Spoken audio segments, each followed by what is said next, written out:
The TV you're watching right now may be about to change again. Wider, brighter, clearer television system was on display. To a device like this. HDMI 2.1 is an absolute mess. The fat 48 gigabits per second bandwidth running through these new cables and ports support an alphabet soup of technology you might not have even heard of. ALLM, VRR, DV, HDR10, 120Hz, 240Hz, 4K, 8K, Atmos, and you just want to capture or stream your PlayStation 5 or Xbox Series X, or support your new gaming PC on your fancy new display. It's become quite clear why it's taken us over 3 years to get capture cards supporting these new specs, but even understanding why doesn't fully take away the frustration. I love being at the front of new technologies. That's what I've devoted the past 11 years of my life on this channel to. But sometimes, the hype train gets stuck on the tracks. Elgato is making the most of this messy format with their two new HDMI 2.1 capture cards releasing today, the 4K-X and the 4K Pro. These still fall victim to the complexities of the new formats, but these models do have some neat tricks to offer, and Elgato is doing their best to try to communicate the differences and help you make your decision. In short, my recommendation would be to grab the Elgato 4K-X USB capture card over all available HDMI 2.1 offerings. 4K-X supports the best capture options, including 4K 120 FPS, or I'd recommend you get one of those ESCU HDMI splitters that scale your 4K 120 feed to 1080p 120 Hz for use with your existing capture card. I'll have these linked down below. I'll break down everything you need to know about these capture cards, what they're useful for, points Elgato still needs to improve on, and a big yet subtle thing Elgato is doing right that I want to highlight in this double review. I'm EposFox, the Stream Professor. Let's jump in.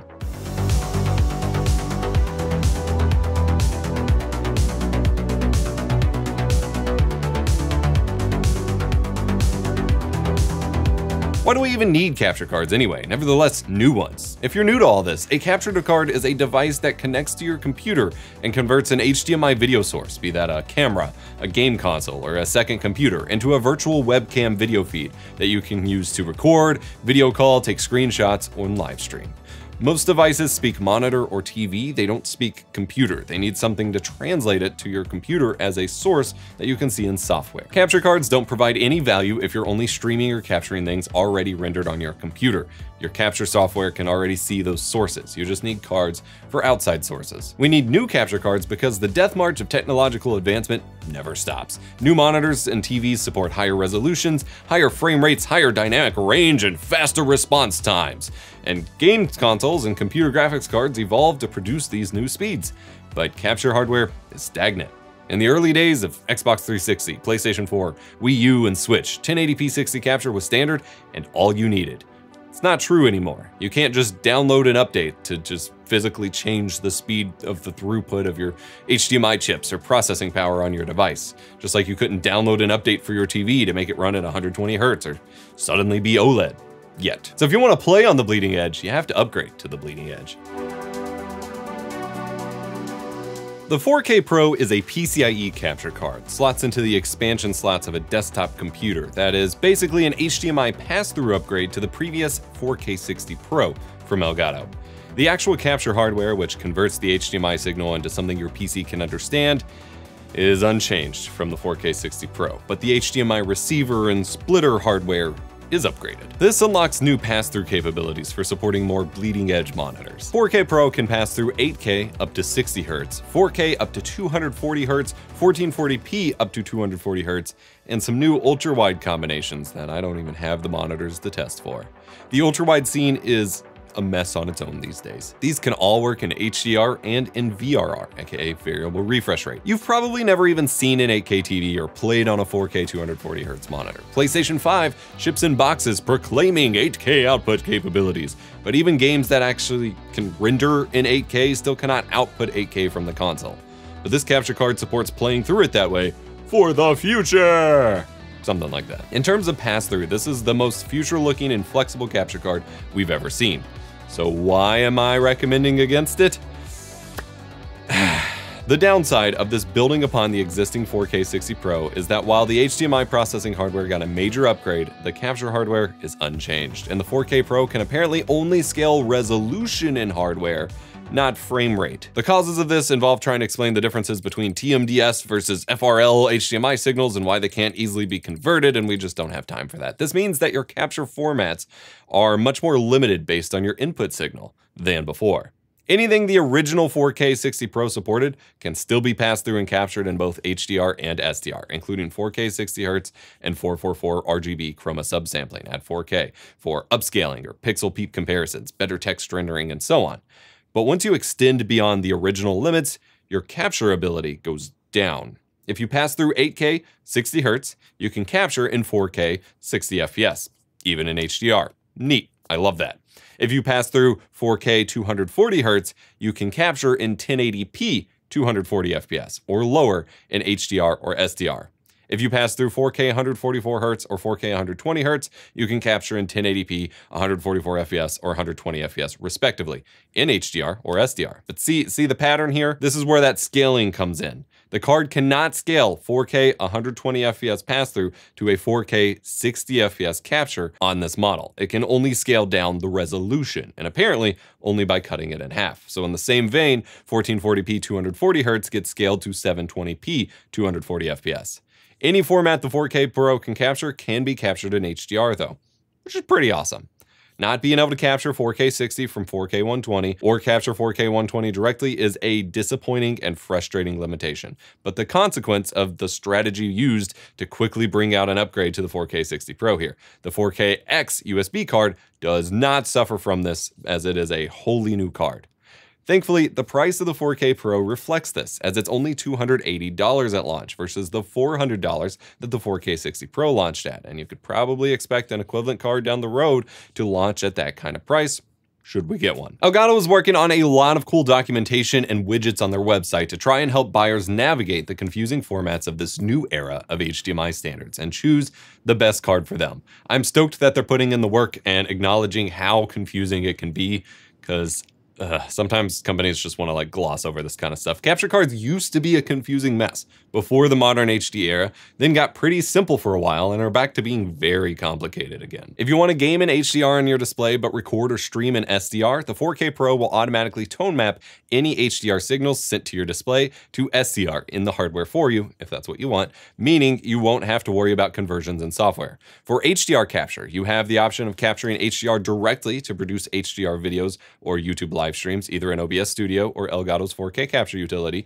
app, or you can have the card tone map it in hardware automatically, or you can pull HDR into OBS Studio and have OBS itself tone map it to SDR, if you prefer how that looks. Some users prefer OBS's tone mapping to the hardware options. Worth trying and seeing if you aren't happy with how your HDR gameplay looks when streamed currently.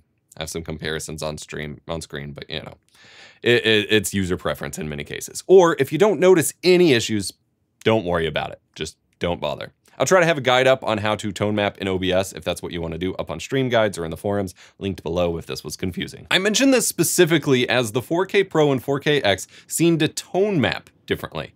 I've confirmed with Elgato that they use different settings and possibly different hardware to do this, and I'm not a huge fan of how the 4K Pro looks when it's handling the HDR to SDR conversion itself, but it looks just fine pulling into OBS and letting OBS do it, or capturing in HDR directly. Ultrawide support is still baking in the oven, both from the perspective of Elgato trying to verify and make sure everything works, and me being able to test it. I only have a 3440 by 1440 100Hz display near my capture testing station, but I'm looking to change that soon.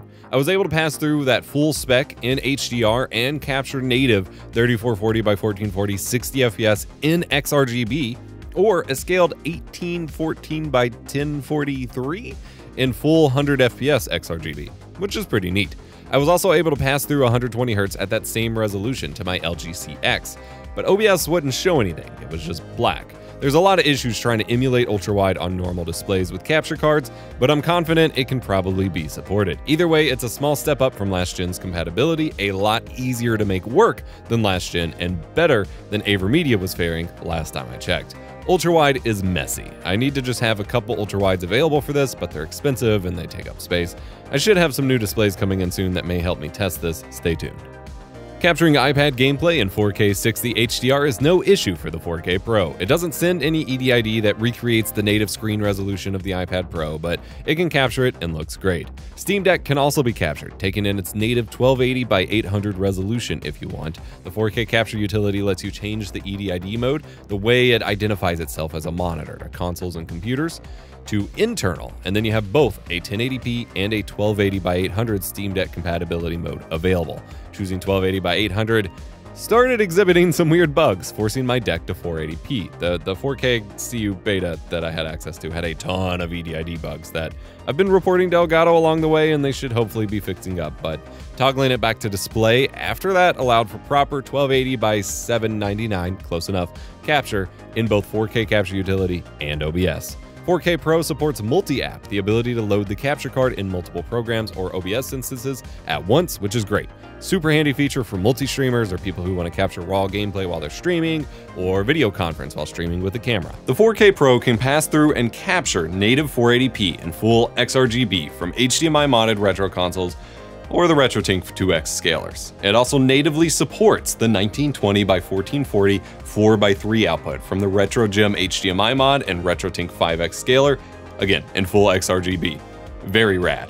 This obviously works great with the RetroTink 4K as well. We're setting records for the input latency to the OBS preview today, with 4K Pro being the fastest capture card I've ever tested, coming in around 30 milliseconds, just nudging out the HD60X. This rounds to about 2 frames of input lag to OBS's preview, which is going to be the same as the HD60X or the LiveGamer 4K in practical terms, but it's still great to see such innovation in this area, especially when AverMedia's new PCIe capture card performed worse in latency. Love to see it. The 4K Pro requires drivers to operate and will not work on Linux. It isn't even detected at all in Ubuntu 20.04. Ultimately, as disappointed as I am, I don't think I can really recommend the 4K Pro to most people. It's great if you just stream 1080p and either have already upgraded or plan on upgrading to a fancy new display that supports, I don't know, 8K, 4K 120 or 4K 240 Hz or something. But for certain formats, like 4K 120, again, one of these ESCU HDMI splitters can already scale your 4K 120Hz video to 1080p 120Hz for working with existing capture cards. But those won't work with 240Hz or some of the other weird formats that this supports. Ultrawide's probably out of the question for ESCU. If you're really focused on HDR capture, the 4K Pro might be the choice here too. Hey, do me a favor real quick. I bring you most of these educational videos for absolutely free with no ads, but it costs a lot to make this. I have to sustain myself. So head on over to my shop, glitch.mov. Check out my OBS course. If you want the quickest way to become a pro user at OBS Studio and get live streaming or making awesome videos, that course is the way to go. It is linked in the description, and you can still use the coupon code RELAUNCH to save 50%. Again, that's relaunch at glitch.mov, linked in the description. Now, if you're wanting actual 4K 60 FPS captures for videos, YouTube streams, or future Twitch streams with the new update I covered in this video here, the USB 4K X capture card is actually what you want. We've now flipped the script to where the USB capture card is better than the PCIe one, since it's entirely new hardware, even though it's the same shell as the HD60X. Usually, PCIe is better. Yes, the impact on the trickle-down advice and Reddit comments will be disastrous, and I'm here for it. 4KX is a USB 3.2 Gen 2 10 gigabit per second capture card, meaning it finally uses newer and faster USB standards, usually indicated with a 10 or 10 gigabit, 10 Gbps text near the port on your computer. Also, most USB-C ports on your computer will support a minimum of 10 gigabits per second speed as well. While this sounds intimidating, most computers and motherboards sold in the past 5, even 8 years have had 10 gigabit per second ports on them, just a couple usually, and those have honestly gone unused until recently in terms of accessories, and you can buy add-in cards for your desktop as well. If you have Thunderbolt 3 or Thunderbolt 4 ports, these will work for that too. If you don't have a 10 gigabit per second port on your PC, you can still use this capture card. It will still pass through your new HDMI 2.1 formats, but your capture will be limited to last gen specs. which is fine if you're on last-gen computer hardware. My discussions on specs moving forward will assume that you have access to the full USB bandwidth of the card, but more details will be available in the write-up link below, as Elgato even provides some specs based on your USB speed. Like the HD60X before it, the 4K-X has a 3.5mm port for use with Elgato's ChatLink and ChatLink Pro cables for capturing party chat from game consoles from the controllers. Speaking of ChatLink Pro, I have two big requests here. The first is for Elgato to create a new one, a ChatLink Pro that actually captures the headset mic too. As is, the cable currently captures audio from your controller for the console and passes it to your headset, with your headset mic going through to your party chat in the controller, but it isn't captured anywhere on the capture side. The ergonomics to make all this happen with like a big beefy desktop microphone, it's just a nightmare. Secondly, 4K capture utility cannot capture the ChatLink Pro from capture cards that don't have the 3.5mm input. The recent USB capture cards like the HD60X and the 4K-X allow you to select HDMI audio or analog audio in Elgato's app, but if you're using the PCIe card, it just doesn't work. Might seem obvious, but you can still use the ChatLink Pro with your PC's 3.5mm line-in jack. That's what Elgato recommends. So it'd be nice to be able to actually choose it in Elgato's recording software. A lot of people really want capture cards to support their built-in software. 4K capture utility has been out for 6 years, and this has not gotten fixed for any of that time. I know I've pushed Elgato hard to, still support their app in lieu of just dumping all of their customers onto OBS Studio, and they've gotten better, but 4K CU still needs a little bit of work. Back on topic. The 4K-X can pass through signals up to 4K 144Hz and 1440p 240Hz in HDR with VRR, variable refresh rate, enabled. It's lacking the beefier 4K 240Hz and 8K 60Hz pass-through of the 4K Pro, but makes up for it in capture options. Playing in 4K 144Hz or 120Hz? Congrats, you can capture 144 FPS or 120 FPS respectively. This is the first HDMI 2.1 capture card in the gaming space that actually allows for 4K 120 FPS capture. But due to the bandwidth restriction of USB here, this will be an MJPEG, a sort of pre-compressed video. Not ideal for the highest quality video or pixel peeping image comparisons, but fine for streaming or standard gameplay videos. It's fine, like really. I will put up a comparison here. I will continue to advocate for better formats when cards can support it, but it's fine for now. You can also choose to play in 4K 144 or 120Hz and capture in 4K 60 FPS in uncompressed NV12 for higher quality videos and streams. You can't really stream or upload videos in 120 FPS right now anyway, so that's probably the better path for now, though the 120 FPS modes could work for slow-mo instant replays. 4K 60 and higher is locked to SDR capture. It will automatically tone map to SDR if you're playing in HDR in the card before you capture it, and you're just kind of locked to that, which is fine. Most people aren't doing HDR videos or streams anyway. 4K 30 can be captured in HDR from these sources, however. If you're playing in 4K 120 or 4K 144 and don't like MJPEG, you can still capture an NV12 in 1440p for 140 FPS or 120 FPS too, which is still nice. HDR gets enabled for capture at 1440p 60 capture and lower. 1440p 240Hz can be passed through and then captured in 144 or 120 FPS in SDR or 1440p 60 in HDR. 1080p 240 can be passed through and captured in 240 FPS in NV12, in SDR, or in YUI2, which is 422 color, or down to 120 FPS for HDR. 444 RGB capture is supported on this card at 1440p 60 and 1080p 120, which is pretty sweet. We are missing some of the higher end 1440p and 1080p specs, like 1440p 360, 1080p 360, any of that. This is a really messy specs listing, and it doesn't get any easier, but I highly recommend checking out Elgato's new product pages for my write-up in the description below to get a clearer grasp on this, because it's just a lot of numbers and formats. Video isn't really the best scenario for this, so if you're confused, go read about it, you'll probably process it easier. The 4K-X accepted the 3440 by 1440 100Hz pass-through of my ultra-wide without a hitch, but it doesn't give the format for it in OBS and stretches it to 16:9 in both OBS and 4K CU. So you'll have to set it to something like 4K, then override the scaling with a scaling aspect ratio filter, type in 3440 by 1440, and use the area scaling filter. This was the same on both Windows and Mac. I experimented with capturing my Alienware QD OLED ultrawide that I have in the house with it, but that was still only able to pass through 100 Hz. I think the Pro will be capable of more though. Again, ultrawide testing still baking, more when I have the gear. Elgato is confident these cards will support a lot of newer formats though. Capturing iPad gameplay in 4K 60 HDR is no issue for the 4K-X either, just like the Pro. It doesn't send any EDID that recreates the native screen resolution of the iPad Pro, but it can capture it and looks great. The 4K-X can pass through and capture native 480p from retro consoles and scalers in XRGB. It does not natively support the 1920 by 1440 4:3 mode from the RetroGem or RetroTink 5X though, but it can take it in as 2560 by 1440, normal 1440p in XRGB, and then can be aspect ratio corrected with a filter in OBS.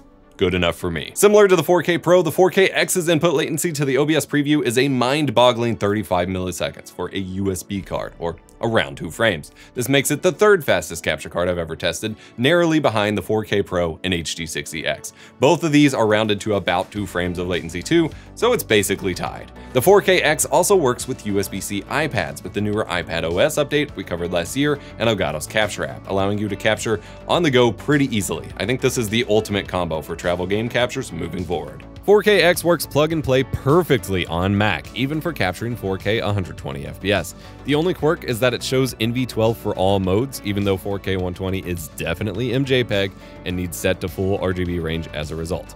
Audio needs added as a separate audio input capture too. Some of my longer, supposedly Thunderbolt 3 cables capped it out at 1080p as if it were USB 2, but shorter cables seem to work fine even on the front ports on my Mac Studio. Most of my 4K-X footage in this video was captured on Mac. Plus, multi-app support is native in Mac, so you can use it in multiple programs at once. On Linux, it's a slightly different story. My Linux rig is running Ubuntu 20.04 for compatibility with another device, so it might fare better on updated kernels and such. But initial signs of life were good. Plugged it up with the same cable I'd been using for everything else to the front USB-C 10 gig port, and it showed up in OBS, albeit limited to slower 5 gigabit per second speeds. 4K up to 144 FPS was available, but only in MJPEG. 4K and NV12 only extended up to 4K 30. I tried swapping to my faster USB 10 and 20 gigabit per second ports on the back of the motherboard, and the card would not show up at all. Had issues getting it to show up at all after that, even with the original front ports, and even after a reboot. So theoretically, if you run Linux and just want to be able to capture or stream new consoles and don't mind last-gen capture specs, this would probably work. But it was flaky for me. I think I'm just seeing USB 3 driver issues between the older Ubuntu version and my WRX80 motherboard, but it's hard to tell.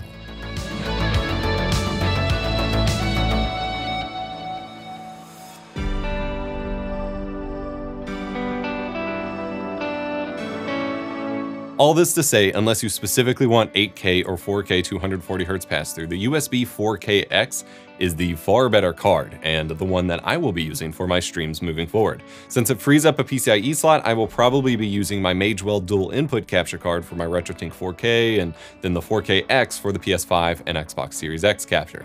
It finally gives us 4K 120 FPS capture for the first time, albeit not at a standard that would work for something, like doing digital foundry work or something like that. But it also allows you to capture proper 4K 60 FPS video and for capture and streaming from your newer consoles running at 120 Hz. The 4K Pro might be the better choice if you're focused on HDR capture, however.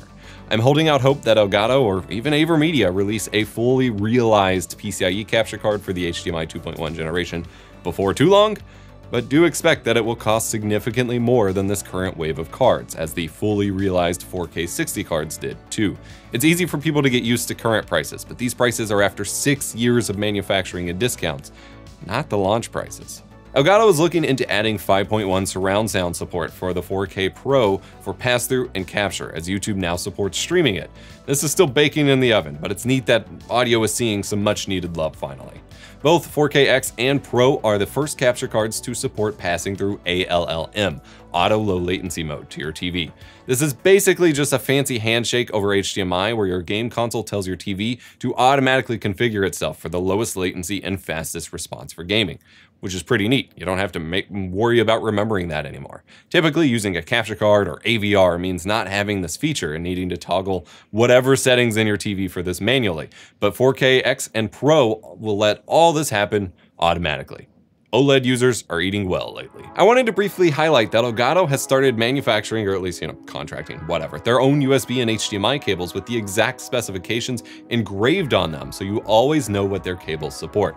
This is an awesome step that should honestly set precedents for the entire cable industry. HDMI 2.1 capture will continue to be complicated for the foreseeable future, but Elgato has at least delivered a lot closer to what you all have been wanting from the next generation of capture cards. And while I'm disappointed at the limitations of the current PCIe offering, I can appreciate that they at least did something that gives some advantages to users who might want it, rather than slapping their USB card on a PCIe card with a USB to PCIe adapter and calling it a day, like AverMedia did. That didn't really help anybody here. Some people will find use in the 4K Pro, even if it's not the beefy, feature-complete option I was hoping for. Hopefully, we won't have to wait too long for such a product to, become available. Links to everything will be in the description. For the first time, I have an Elgato affiliate link to match the AverMedia one in case you want to give a small kickback to me for no cost to you, or just buy it on your own means if it sounds like what you want. Be sure to check out this video if you want to see how the competition from AverMedia is doing, or this one if you want to learn about the new streaming overhaul coming to Twitch, just completely revamping how Twitch works. Now in beta. Be kind, rewind.